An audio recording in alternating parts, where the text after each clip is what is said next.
Hello and welcome to Home Assistant Tips by Larry.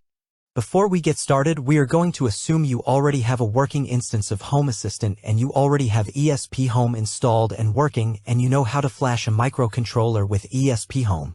Today we are going to talking about something called a thin film force sensor. This sensor can be placed between the mattress and the box springs of your bed. As you can see by the wiring diagram, we are using a 39K ohm resistor as a voltage divider so we can measure the voltage drop across the sensor. The more force pressing down on the sensor strip, the lower the resistance becomes. This wiring diagram will be linked in the video description. Here's the parts list breakdown for this project. The links for the parts will be in the video description.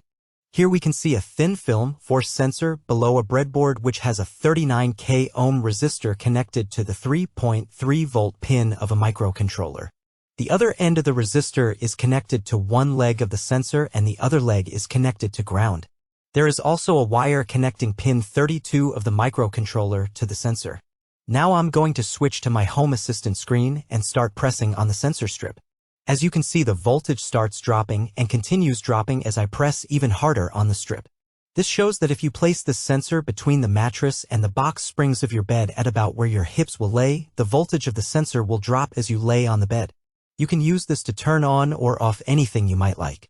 I use this to turn off my lights, turn on my humidifier, and turn on and off LED strip under the bed as I get in and out of bed during the night.